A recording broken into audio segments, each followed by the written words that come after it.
Peter Jackson's King Kong is a timeless and revolutionary film. It came out in a time where films were not really that good.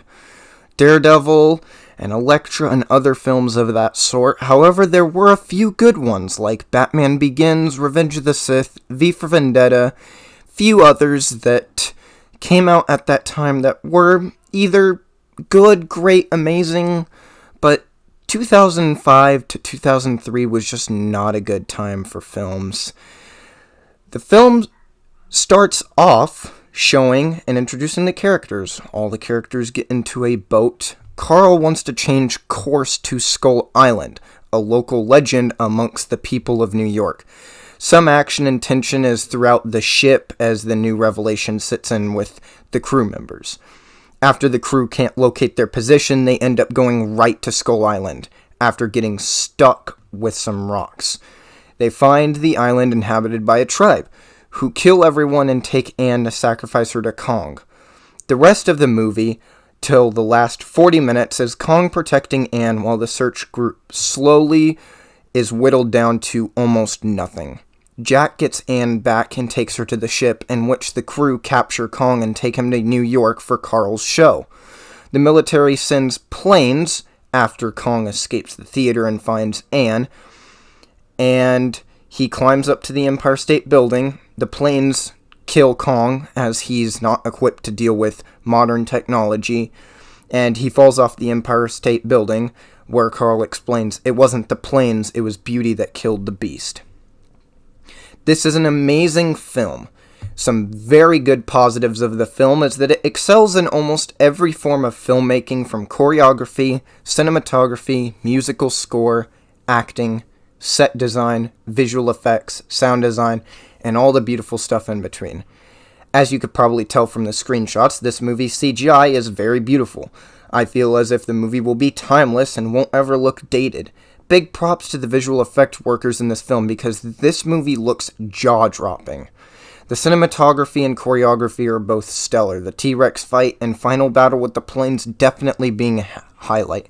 Acting is another marvel in of itself. Everyone from Adrian Brody as a down-to-earth and brave character who only wants to help find Anne and keep everyone safe.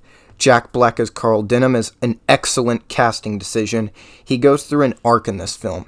At first, he seems very selfish, only caring about his film and risking people's lives for the sake of making his film. Towards the third act, once his camera is destroyed, he goes through a progressive change when he realizes that the film doesn't matter, it matters getting out alive and helping everyone he can.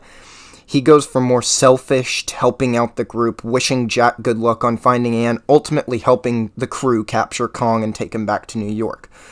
Seeing someone go from being so selfish to so selfless is a great feeling, and Jack Black portrayed that excellently. Jamie Bell as Jimmy did an excellent job as well.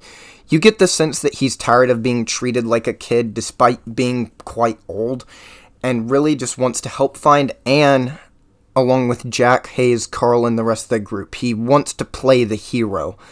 And eventually he realizes that it's not about being brave and being the hero. It's about making sure everyone else is okay.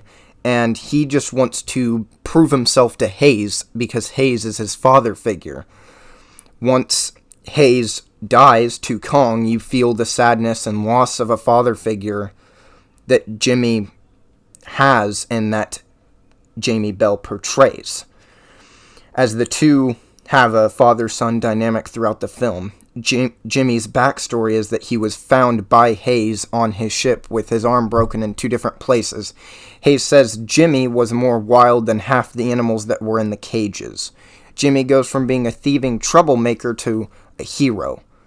Evan Park does a stellar job as Hayes, both as a father figure to Jimmy and a leader to the search group that's finding Anne. You know and learn a lot about Hayes.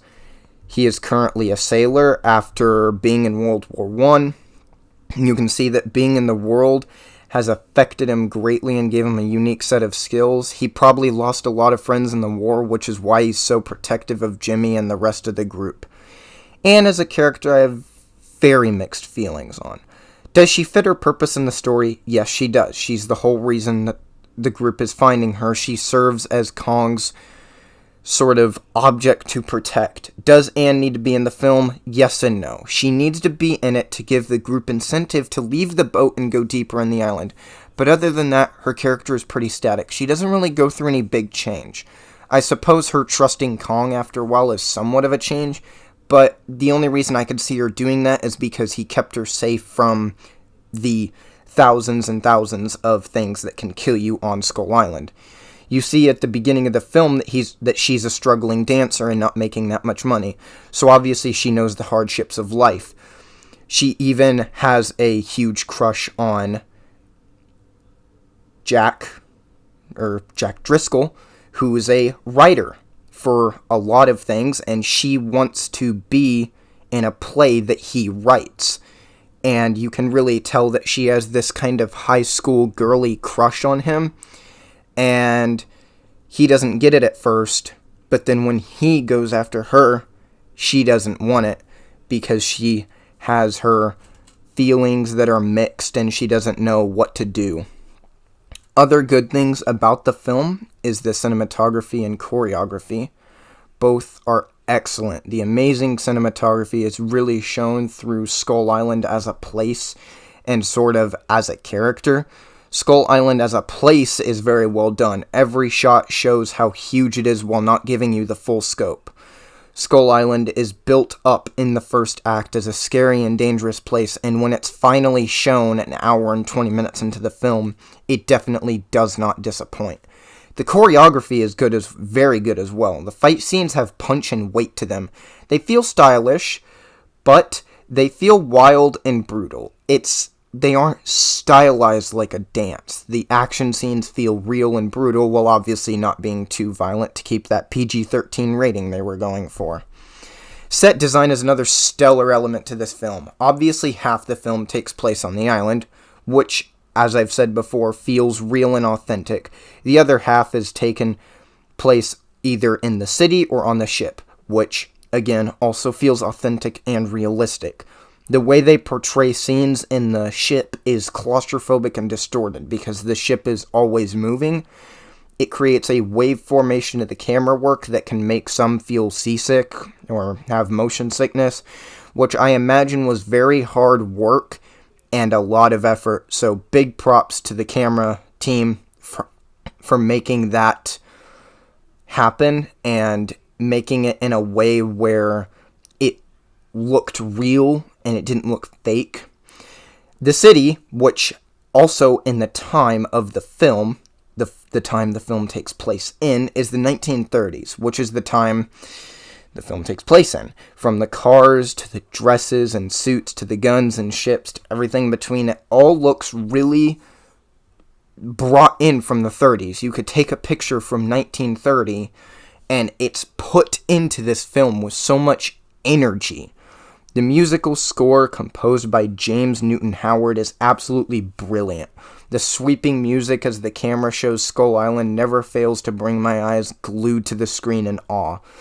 The music can be rather calming or rather tense, depending on the scene. The music gives punch to the action scenes, gives tense to the horror scenes, gives a sense of wonder and awe during establishing shots. That is all the positives that I have for the film, but now for the negatives. While nothing is perfect, I can't say that there are any super big things that I don't like about this film. There are some logical inconsistencies, but I'd rather call those nitpicks, which don't hurt the film anyway. But sadly, no film is perfect. I, however, think that the film is near perfect. It's a very well-made film that truly captured what a deserted island with a giant gorilla is like. Everything is well done, and I can't truly give this film any higher praise. If you like ratings for films, I'd probably give this film a 9.8 to 9.5, anywhere in between that. The very few nitpicks I have, and the fact that the film is a very slow start, ruins it from being a 10 out of 10, but in all honesty, I only give very few movies a 10, so King Kong is not by any means lame or not special. This movie is amazing and truly is the best King Kong movie we have to date. I know that this is my first video that I've made in a very long time. I know that I've been just streaming for the past month or two, and I really am sorry, but I just kind of got into that mindset of these videos take too much time and they don't get enough views and likes and stuff for me to justify spending 3 to 5 hours making a video. But I feel like this is going to be my first step towards making more videos more consistently. So I really appreciate it if you stuck all the way to the end. And I hope that even if you haven't seen the film, that this sort of gave you incentive to watch it. I know that the 3 hour and 20 minute runtime is a bit scary to look at. But in all honesty, the first hour is probably the only bit of it that I would honestly maybe get like a quick TLDR of it. But that being said, for your first time viewing, I would watch the film in full because it really gives depth to the characters and future plot points that honestly you would just miss out on if you just skipped where they got to the island.